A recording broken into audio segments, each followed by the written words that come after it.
நாடாளுமன்ற தொகுதி நாகை நாடாளுமன்ற தொகுதி இந்திய கம்யூனிஸ்ட் கட்சி வேட்பாளர் வை செல்வராசு தாய்ப்பாசம் குறித்த நாட்டுப்புற பாடலை பாடி வாக்கு சேகரிப்பில் ஈடுபட்டார். இந்தியா கூட்டணி சார்பில் நாகை நாடாளுமன்ற தொகுதியில் போட்டியிடும் இந்திய கம்யூனிஸ்ட் கட்சியின் வேட்பாளர் வை செல்வராசு வேளாங்கண்ணி பேரூராட்சிக்கு உட்பட்ட பகுதிகளில் தீவிர வாக்கு சேகரிப்பில் ஈடுபட்டார். இதனிடையே செபஸ்தியார் நகர் பகுதியில் வாக்கு சேகரிப்பில் ஈடுபட்ட அவருக்கு பெண்கள் ஆரத்தி எடுத்து வரவேற்பு கொடுத்தனர். அப்போது அந்த பகுதி பெண்களின் கோரிக்கைக்கு ஏற்ப தாய்ப்பாசம் குறித்த நாட்டுப்புற பாடலில் சில வரிகளை பாடிய அவர் தேர்தலில் வெற்றி பெற்ற பிறகு முழு பாடலையும் பாடி நன்றி தெரிவிப்பேன் என்று கூறிவிட்டு அங்கிருந்து புறப்பட்டுச் சென்றார்.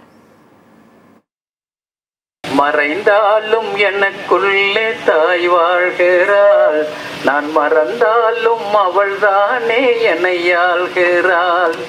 மறைந்தாலும் எனக்குள்ளே தாய் வாழ்கிறாள், நான் மறந்தாலும் அவள்தானே என்னை ஆள்கிறாள். தொட்டிலை பாட்டால் ஆட்டிய வெட்டுக்காரி, மறைந்தாலும் எனக்குள்ளே தாய் வாழ்கிறாள், நான் மறந்தாலும் அவள்தானே என்னை ஆள்கிறாள். நிறைய இருக்கு, நன்றி சொல்ல ஒரு பாடம்.